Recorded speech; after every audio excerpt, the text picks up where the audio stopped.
वेल अॼु जेको टॉपिक असां डिस्कस कंदासीं थोरो गैप अची वियो आहे असांजे बायोलॉजी वारे हिसे खे।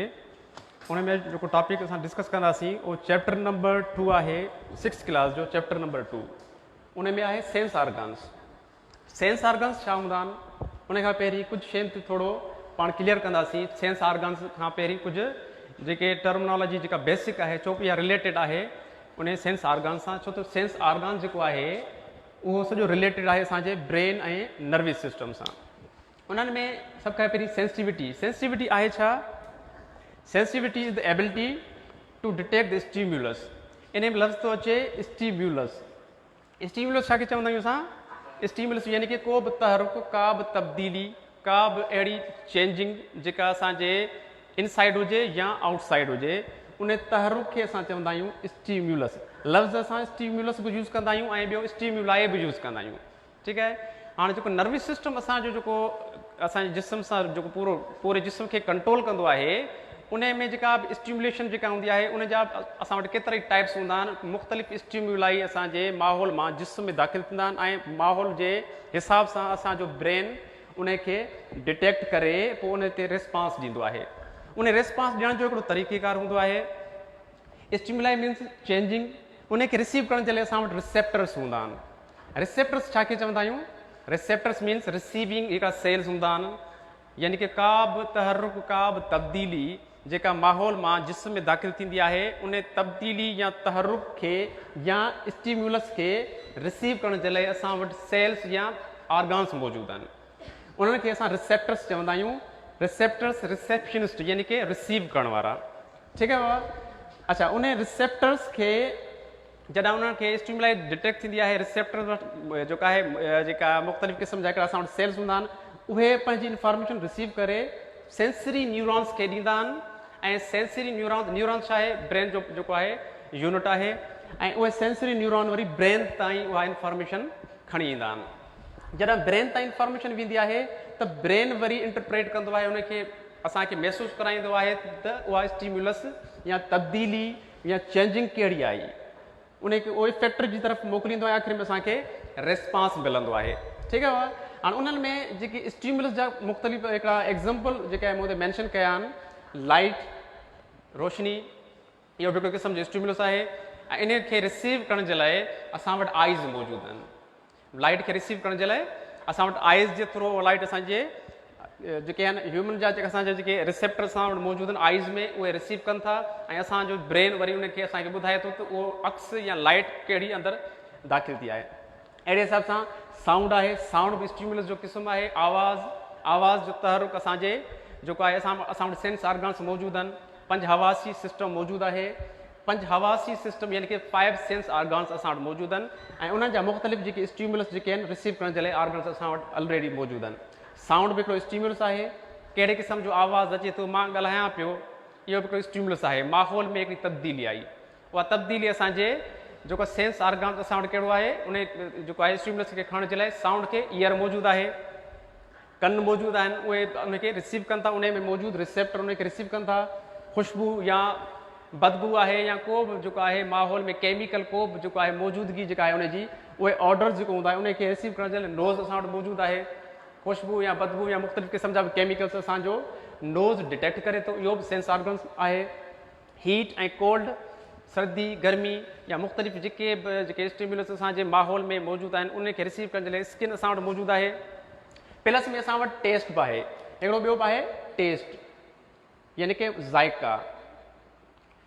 इहे जेके स्टिम्युलस जा क़िस्म आहिनि इन्हनि खे डिटेक्ट करण जे लाइ असां वटि ब्रेन में जेको आहे ब्रेन उनखे कंट्रोल करे थो, पर 5 सेंस ऑर्गन्स मौजूदु आहिनि। In human there are 5 sense organs which detect different stimuli. असांजे जिस्म में इंसान जे जिस्म में 5 क़िस्म जा हवास मौजूदु आहिनि ऐं उन्हनि जा उज़वा बि मौजूदु आहिनि। उहे 5 हवास कहिड़ा कहिड़ा आहिनि? दीज़ आर आई, अखि जेको आहे पहिरियों जेको आहे ऑर्गन्स आहे जेको सेंस ऑर्गन आहे फॉर द साइट, यानी कि ॾिसण जो जेको बि हवास आहे, मां ऑलरेडी तव्हांखे ॿुधाए चुको आहियां।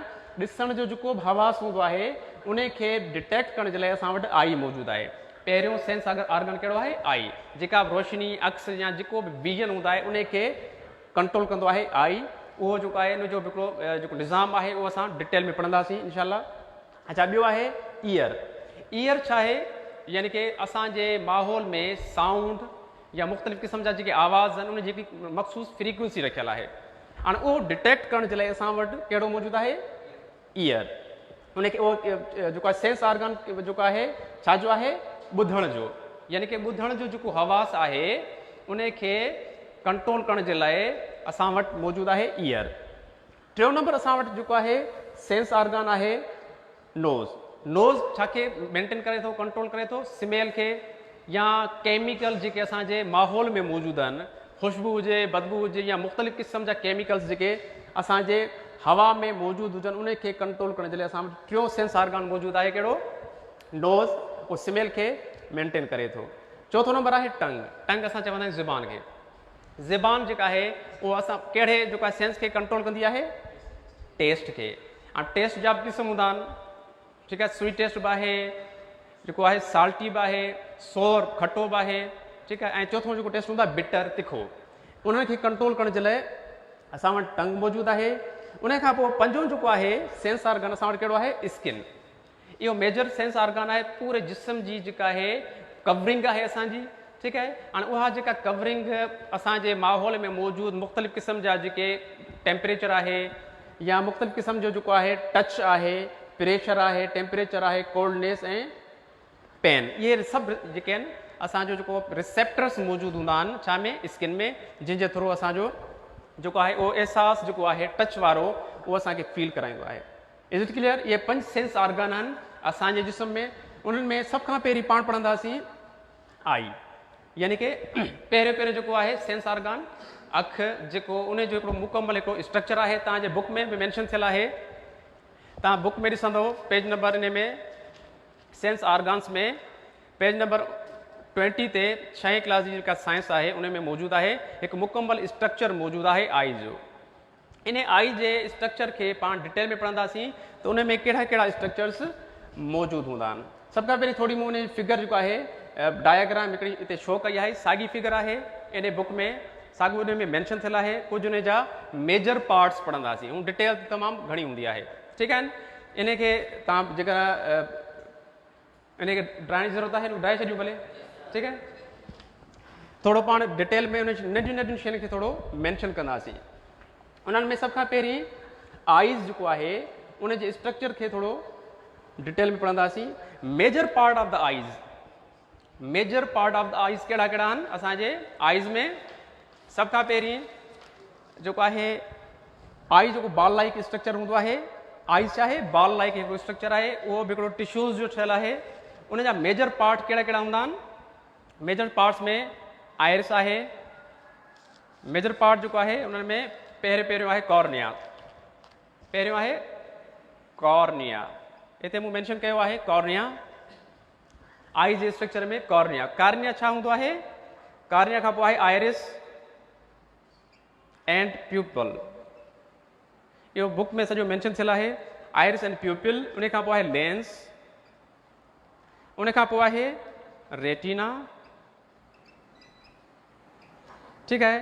ऐं उन खां पोइ जेके कुझु मेजर पार्ट्स खां अलावा बि कुझु स्ट्रक्चर आहिनि, स्क्लेरा आहे, स्क्लेरा खां अलावा कोराइड आहे, कोराइड, ऐं कोराइड खां अलावा जेको आहे ऑप्टिक नर्व हूंदी आहे, जेके ऑप्टिक नर्व। ऐं इन्हनि जा हर कंहिं हिसे जा पंहिंजा पंहिंजा हिकिड़ा मख़सूस फंक्शन रखियल आहिनि। इहे जेके हिन जा हिसा आहिनि जेके आइज़ जा, सभ खां पहिरीं आहे कॉर्निया। कॉर्निया छाखे चवंदा आहियूं? इहो जेको साम्हूं फ्रंट जेको आहे असांजे आई बॉल ते फ्रंट ते जेको बल्गिंग हिकिड़ो स्ट्रक्चर यानी कि उभरियल हिसो मौजूदु हूंदो आहे, जंहिंमें पाणी वटि भरियल हूंदो आहे, इहो ट्रांसपेरेंट हूंदो आहे। असांजे जेको आहे अखि जो जेको आइज़ जो स्ट्रक्चर आहे, इन में सेंटर ते उभरियल हिकिड़ो हिसो हूंदो आहे, बल्गिंग पार्ट हूंदो आहे, उन में पाणी वटि भरियल हूंदो आहे, ऐं उन मां जेका रोशनी क्रॉस थींदी आहे ऐं सभिनी रोशनी खे उहो माना बेंड कंदो आहे लेंस जी तरफ़, यानी कि कॉर्निया जो मेन फंक्शन छा आहे? रोशनी खे बेंड करणु। रोशनी खे छो त रोशनी त पूरे माहौल में मौजूदु आहे, उन खे लेंस ताईं उनखे पहुचाइण जे लाइ उन रोशनी खे मोड़े लेंस जी तरफ़ मोड़ खाए बेंड करणु, उन खे असां चवंदा आहियूं कॉर्निया। इहो ट्रांसपेरेंट हूंदी आहे। ट्रांसपेरेंट सम्झो था? ट्रांसपेरेंट यानी कि उन मां रोशनी क्रॉस करे वेंदी आहे, ठीक है। छो त आमतौर ते आइज़ जो जेको स्ट्रक्चर हूंदो आहे इन में सिर्फ़ु ॿ स्ट्रक्चर ट्रांसपेरेंट हूंदा आहिनि, बाक़ी जॾहिं त पूरो ओपाक हूंदो आहे। ओपाक असां छा खे चवंदा आहियूं, जंहिंमें का बि रोशनी पास न थिए, का बि रोशनी क्रॉस न करे, उनखे असां छा चवंदा आहियूं, ओपाक। हीअ पेन ओपाक आहे, इन मां रोशनी क्रॉस नथी करे सघे। शीशो जेको आहे ट्रांसपेरेंट आहे, रोशनी क्रॉस करे वञेसि थी। अहिड़े हिसाब सां कॉर्निया जेको आहे उहो रोशनी खे मोड़े थो, बेंड करे थो, काॾे, लेंस जी तरफ़। छा थींदो आहे, को बि जेको अक्स आहे, हिते बुक में त इहो मैंशन थियल आहे, इन जो जेको अक्स आहे वण जो उन्हनि ॾिनो आहे, को बि जेको अक्स आहे उहो सिधो रोशनी जेका आहे उहा रोशनी जी सूरत में अक्स जेको आहे लाइट उहो सिधो लेंस जी तरफ़ अचे थो ऐं लेंस में टच थी करे उनखे जेको आहे कॉर्निया खे लेंस जी तरफ़ मोड़े थो, बेंड करे थो ऐं लेंस वरी उनखे करण सां छा थो करे, उनखे उहो मोड़े, उनखे उबतो करे अक्स करे असांजी रेटिना ते किराए थो। ठीकु आहे, हीअ आहे लेंस। लेंस मां जेको आहे उहा तस्वीर जेका आहे असांजे रेटिना ते पए थी ऐं रेटिना छा आहे, रेटिना हिकिड़ो परदो आहे जिते अक्स ठहे थो।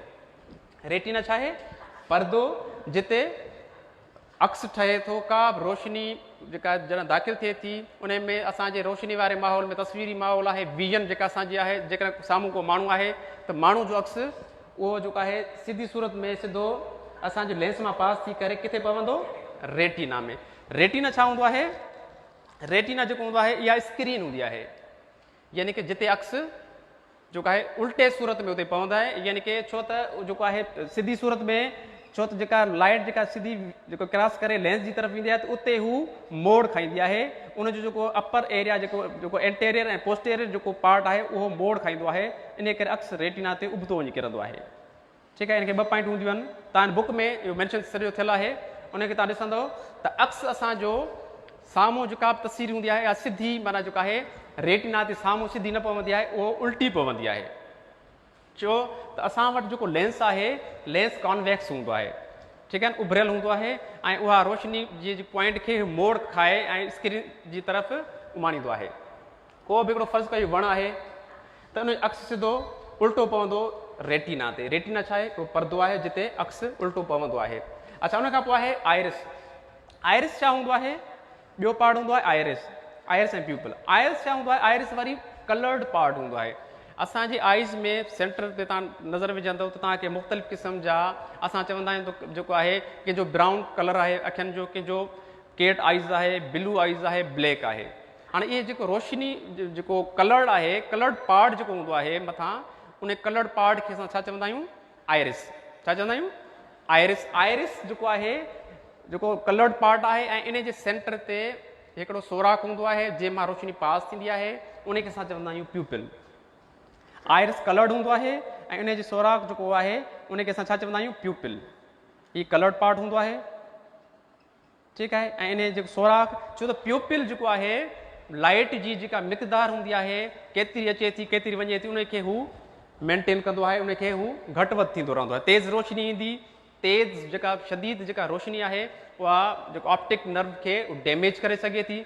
फॉर एग्ज़ाम्पल सिंपल मिसाल ॾियां, टार्च असां अखियुनि में हणंदा आहियूं त तेज़ स्टिम्युलस जेका रोशनी आहे उहा जेको आहे डायरेक्ट अंदरि दाख़िल थियण खां पहिरीं प्यूपिल उनखे जेको आहे उनखे तमामु घटि मिक़दार में छॾींदो आहे ऐं प्यूपिल जेको आहे उहो कॉन्ट्रैक्ट थी वेंदो आहे। इहो हर वक़्तु कॉन्ट्रेक्शन ऐं रिलैक्सेशन कंदो रहंदो आहे, त माने केतिरी मिक़दार जेको आहे असांजे अखियुनि में वञणु घुरिजे। ऑप्टिक नर्व जेका आहे या जेको अंदरि जेको इमेज ठहे थो रेटिना ते, उहो केतिरी जेको आहे उनजी स्टिम्युलस केतिरी हुजे जो असांजो जेको सेंसिटिव पार्ट आहे ऑप्टिक नर्व उहा डैमेज न थी वञे। ठीकु आहे, त आइरिस ऐं प्यूपिल जो कमु छा आहे, आइरिस कलर्ड पार्ट हूंदो आहे। आइरिस छा हूंदो आहे, कलर्ड पार्ट हूंदो आहे। हीअ जेको आहे थोरो साइड व्यू आहे। आइरिस कलर्ड पार्ट हूंदो आहे ऐं इन जे सेंटर ते प्यूपिल हूंदी आहे, जंहिंखे असां जेको आहे उहो लाइट जी जेका मिक़दार खे अंदरि जेको आहे घटि वधि करे पुॼाइण जी पोज़ीशन में हर वक़्तु तयारु हूंदी आहे।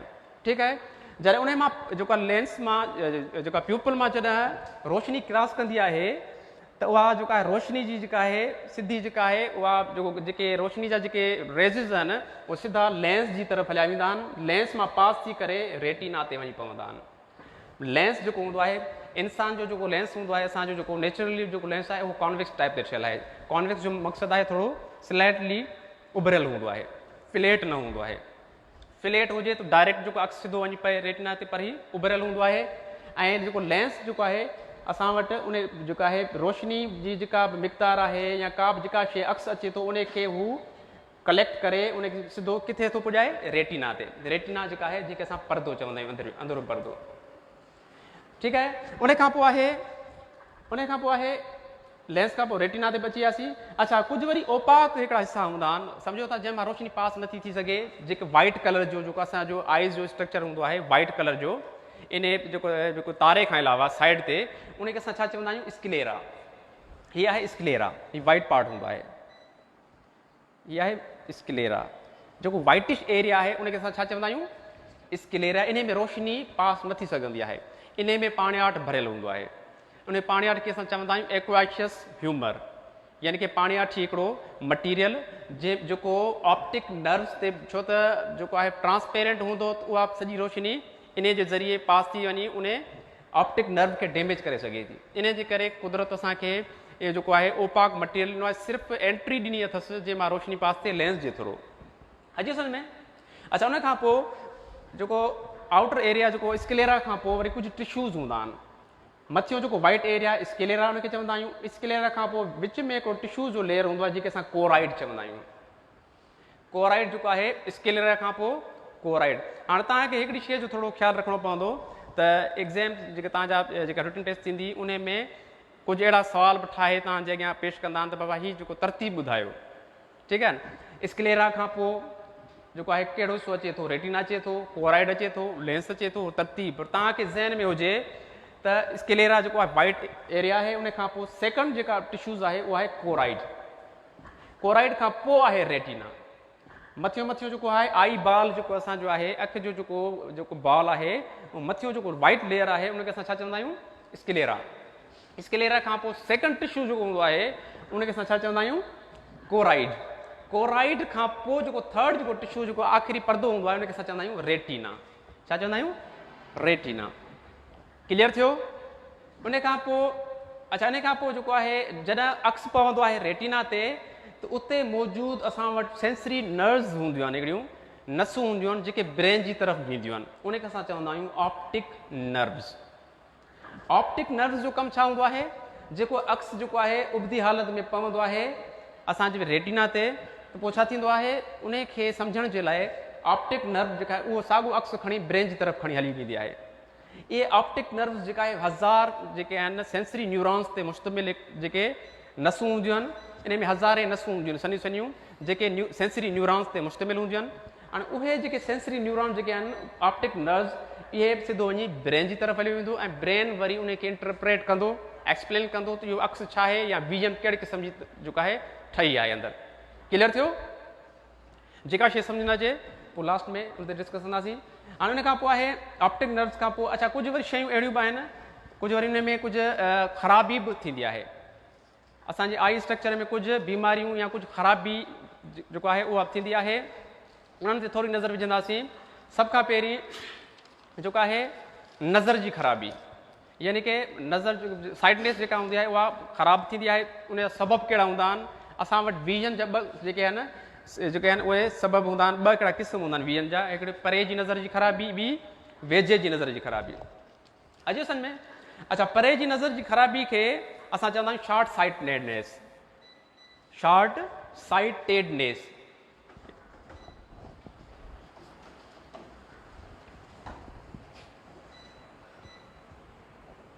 शॉर्ट साइटेडनेस छा खे चवंदा आहियूं, परे जी नज़र जी ख़राबी। वेझे जी नज़र क्लियर हुजे ऐं परे जी नज़र ख़राबु हुजे। सर मूंखे ॾियो।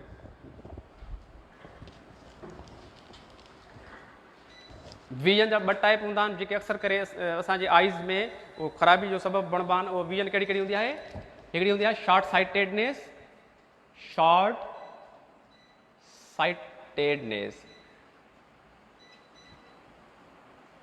इन खे असां ॿियो टर्म यूज़ कंदा आहियूं near sightedness. Near sightedness, short sightedness या नियर साइटेडनेस, इन जो असां साइंटिफिक जेको आहे वर्ड कहिड़ो यूज़ कंदा आहियूं, मायोपिया। मायोपिया मायोपिया हिकु डिज़ीज़ आहे, यानी कि हिकिड़ो ख़राबी आहे, परे जी नज़र जी ख़राबी। इन में छा थींदो आहे, in this condition image is focus before और इन फ्रंट ऑफ द रेटिना। हाणे तव्हांखे ख़बर आहे त रेटिना ते जॾहिं अक्स जो फोकस न बीहे या उहो जेको अक्स पहिरीं किरे या रेटिना खां पोइ किरे, इहे ॿ माना ख़राबियूं हूंदियूं आहिनि। उन अक्स जो जेको आहे जेका मिक़दार या जेका स्टिमुलस अचे थो, को बि जेको अक्स अचे थो रेटिना जे सेंट्रल पॉइंट ते पवणु घुरिजे। जॾहिं सेंट्रल पॉइंट ताईं न पुॼे या पहिरीं पए या उन खां पोइ पए, ठीकु आहे न। जॾहिं उहो पहिरीं पवंदो आहे छा थींदो आहे त शॉर्ट साइटेडनेस में छा थींदो आहे, यानी कि जेको अक्स जेको सिधो अचे थो शॉर्ट साइटेडनेस में अक्स जेको अचे थो सेंट्रल पॉइंट हूंदी आहे। फॉर एग्जांपल हीअ हुनजी सेंट्रल पॉइंट आहे, रेटिना जी सेंट्रल पॉइंट आहे जिते अक्स पवणु घुरिजे। कॾहिं कॾहिं छा थींदो आहे, उहो शॉर्ट साइटेडनेस में उन जे फ्रंट में अक्स पवंदो आहे, उहो सिधो अक्स रेटिना ते डायरेक्ट उनजे परदे ते न पवंदो आहे, उन खां पहिरीं अची उहो अक्स पवंदो आहे। त पोइ उहो जेको आहे परे जी नज़र जेका उनजी ब्लर्ड हूंदी आहे, यानी कि धुंधली पवंदी आहे।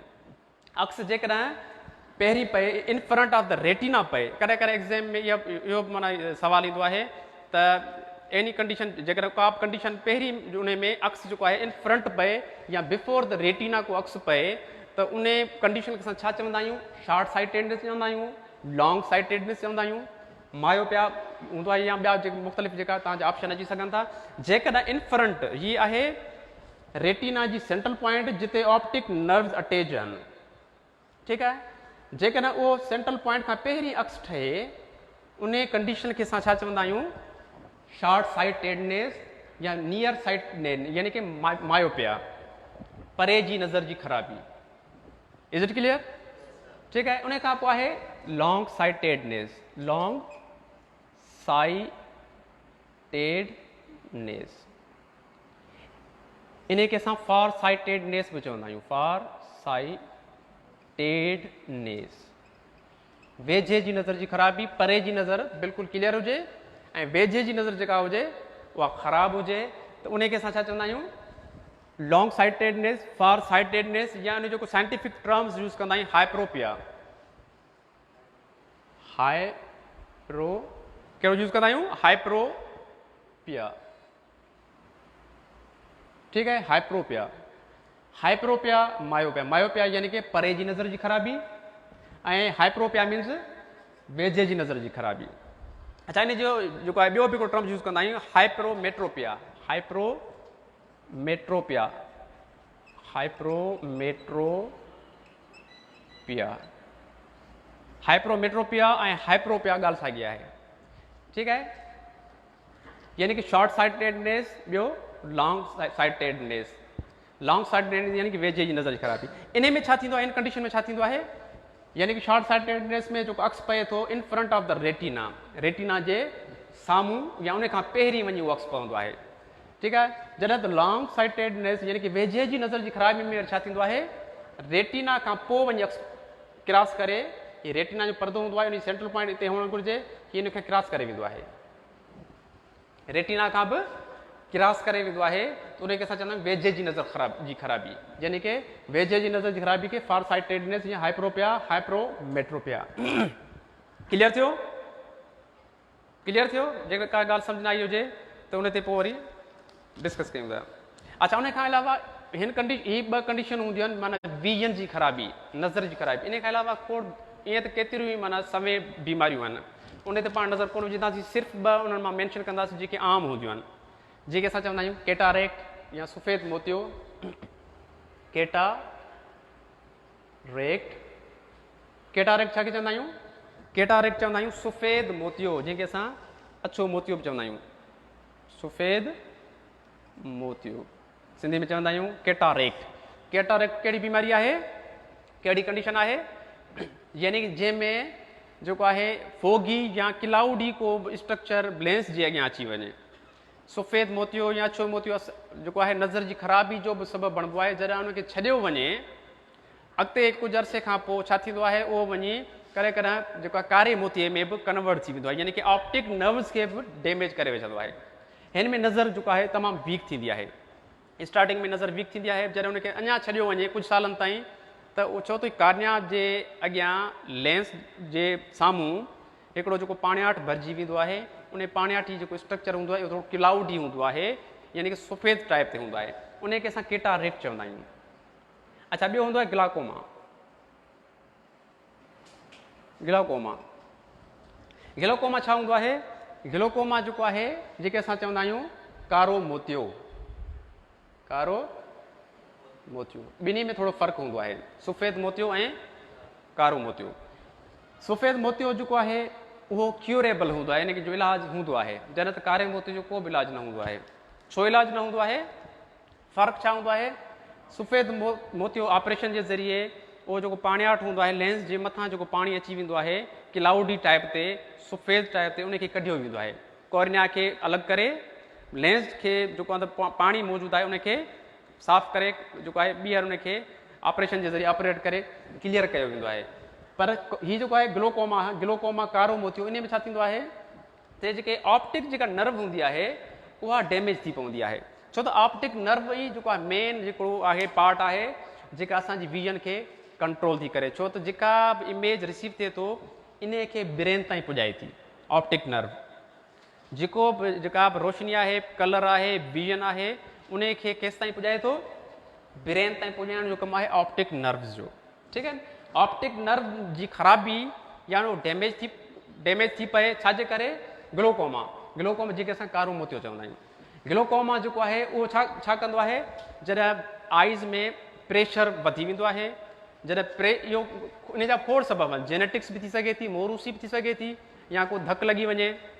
एहतियात असां न कंदा आहियूं, धकु लॻी वियो असां चवंदा आहियूं त बाबा इन खे असां डॉक्टर खे कोन था ॾेखारियूं, कुझु ॾींहुं छॾियूंसि था, पाणे छॾे वेंदो।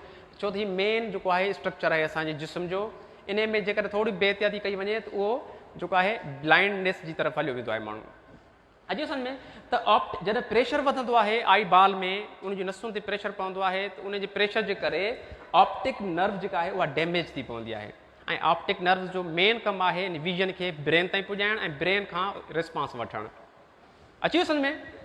इहे ॿ जेके कंडीशन्स हूंदियूं आहिनि विजन खां अलावा आम कंडीशन्स हूंदियूं आहिनि, ईअं त समय बीमारियूं आहिनि। ईअं त असांजे आइज़ जे स्ट्रक्चर में समय बीमारियूं आहिनि, पर असां जनरल कंदासीं छो त असांजे जेका सिलेबस में का शइ मौजूदु आहे उन ते पाण थोरो नज़र विझंदासीं। क्लियर थियो? अच्छा, उन खां पोइ हीअ आहे पहिरियों हिसो जेको आहे असांजे सेंसरी ऑर्गन में, जेको पहिरियों जेको सेंसरी जेको सिस्टम में असां वटि पहिरियों सेंस ऑर्गन आइज़। उन खां पोइ आहे ईयर। अच्छा, ईयर जेको आहे विजन जी जेका साइटनेस जेका आहे असांजी जेका आहे उनखे कंट्रोल करण जे लाइ आइज़ आहे। जॾहिं त असांजे साउंड खे डिटेक्ट करण जे लाइ, टाइम बिल्कुलु ख़तमु थी वियो आहे। ठीकु आहे, अञा 4 असांजा जेके सेंस ऑर्गन रहनि था। ठीकु आहे न, इनशाला वरी नेक्स्ट पीरियड में आस्ते आस्ते करे थोरो डिटेल में बि उन ते थोरो नज़र विझंदासीं। ऐं साईं जेको पीरियड बिल्कुलु ख़तमु थी वियो आहे टाइमिंग जे हिसाब सां। ठीकु आहे सर।